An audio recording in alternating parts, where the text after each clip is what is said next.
बिस्मिल्लाहिर्रहमानिर्रहीम। अस्सलाम वालेकुम। वाक़िए करबला के बाद ज़ैनब बिन्त अली का किरदार बहुत अहम है। आप हैदर करार हज़रत अली रज़ी अल्लाह ताला अन्हा की बड़ी बेटी थीं। आपकी विलादत सन 5 हिजरी में हुई। आपको सानिया ज़हरा भी कहा जाता है। हज़रत ज़ैनब वाक़िए करबला की चश्मदीद गवाह थीं। आले मोहम्मद को अपनी आँखों से ज़बह होते देखा था और आप मैदान करबला में उस वक़्त मौजूद थीं। आप इस वाक़ये की बहुत अहम किरदार हैं। जब इमाम हुसैन को शहीद कर दिया गया तो इब्न ज़ियाद के हुक्म से यज़ीदी लश्कर ने अहले बैत के बच्चों और औरतों को असीर बना लिया और उनके हाथ पाँव में ज़ंजीरें बांधकर शाम ले गए। उनके साथ कैदियों वाला सलूक किया। उन पर कौन सा ऐसा जुल्म था जो यज़ीदी फ़ौज ने ना किया हो। करबला से लेकर शाम तक जुल्म और सितम के पहाड़ अहले बैत पर ढाए गए। उन्हें यजीद बिन माविया के दरबार में पेश किया गया और तमाम कैदियों को एक किनारे पर खड़ा कर दिया गया और यजीद के दरबार को खूब सजाया गया। अहले बैत को तवील वक्त तक खड़े रखने से उनके पांव सूज गए। जब इमाम हुसैन के कटे हुए सर को पेश किया गया तो यजीद ने इमाम हुसैन के लब मुबारक को छड़ी के साथ छेड़ने लगा।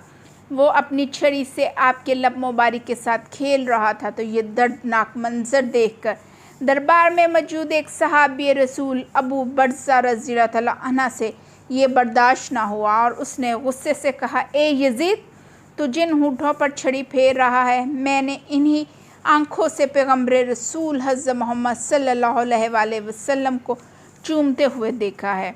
तो यजीद को बहुत गुस्सा आया और उन्हें दरबार से बाहर निकाल दिया। तो यजीद अहले बैत के खिलाफ शेर पढ़ने लगा, उनकी बुराई करने लगा जो अहले बैत के शयान शान ना था।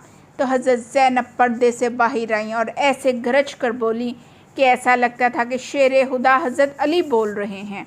हज़रत ज़ैनब बिन्त अली ने खुतबा शुरू किया और फरमाया कि सब तारीफ़ें उस खुदा की हैं जो कायनात का परवरदिगार है और खुदा की रहमत नाजिल पैगम्बर अकरम हज़रत मोहम्मद सल्लल्लाहु अलैहि वसल्लम पर और उनकी पाकीज़ा इतरत और अहले बैत पर। बिला आखिर उनका इंजाम बुरा है जिन्होंने अपने दामने हयात को बुराइयों की स्याही से दागदार करके अपने खुदा की आयात की तकज़ीब और आयात परवरदिगार का मजाक उड़ाया। ए यजीद, क्या तू समझता है हम पर ज़मीन के गोशे तंग कर देने से और रसूल की आल को जंजीरों और रस्सियों में जकड़ कर दर बदर फिराने से खुदा के दरबार में सरफराज हुआ है और हम रुसवा हुए हैं? क्या तेरे ख्याल में हम मजलूम होकर जलील हो गए और तू जालिम बनकर सर बुलंद हुआ है? क्या तू समझता है कि हम पर जुल्म करके तुझे खुदा की बारगाह में शान व मुकाम हासिल हुआ है? आज तू अपनी ज़ाहिरी फ़तह की खुशी में सरमस्त है, मुसर्रत शादमानी से सरशार होकर इतरा रहा है और खिलाफत की हमारी मुसलमान हकूक़ को गज़ब करके खुशी और सरूर का जश्न मनाने में मशगूल है। अपनी गलत सोच पर मगरूर ना हो और होश कर, क्या तूने खुदा का ये फरमान भुला दिया है कि हक़ का इनकार करने वाला ये ना समझे कि हम जो इन्हें मोहलत देते हैं ये उनके हक़ में भलाई है। हम उन्हें मोहलत इसलिए देते हैं कि वो गुनाह में ज़्यादती करें और उनके लिए खार करने वाला अजाब है।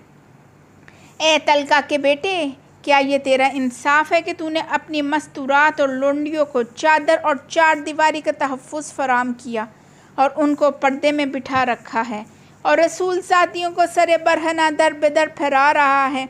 तूने मुकद्दरात इस्मत की चादरें लूट ली और उनकी बेरहमती का मुर्तकिब हुआ है। तेरे हुक्म पर अशकिया ने रसूल ज़ादियों को बेनकाब करके शहर बशहर फिराया। ए यजीद, याद रख के खुदा आले रसूल की तुझसे इंतकाम लेकर इन मजलूमों का हक़ उन्हें दिलाएगा और उन्हें अमन व सुकून की नेमत से माला माल कर देगा। खुदा का फरमान है, और जो लोग अल्लाह की राह में मारे गए उन्हें मुर्दा ना समझो बल्कि वो ज़िंदा हैं और अपने रब के यहाँ से रिस्क लिए जाते हैं।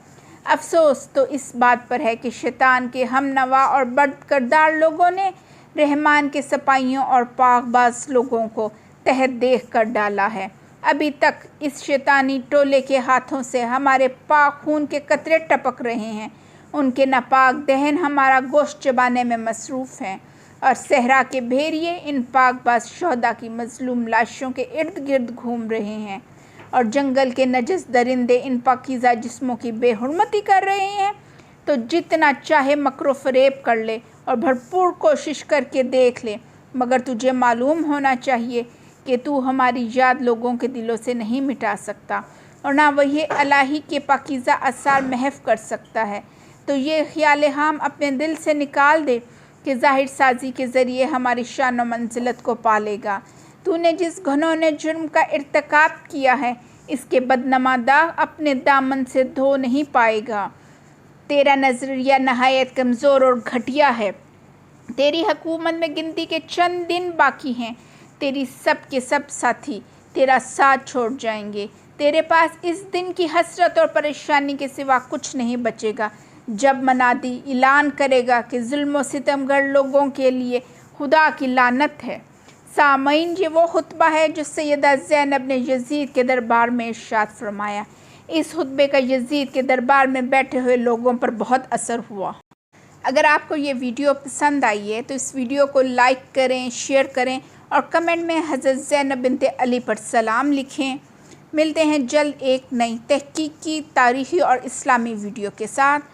امبر عارف وائس کو لائک، شیئر اور سبسکرائب کریں۔ اللہ پاک آپ کا حامی و ناصر ہو۔ السلام علیکم۔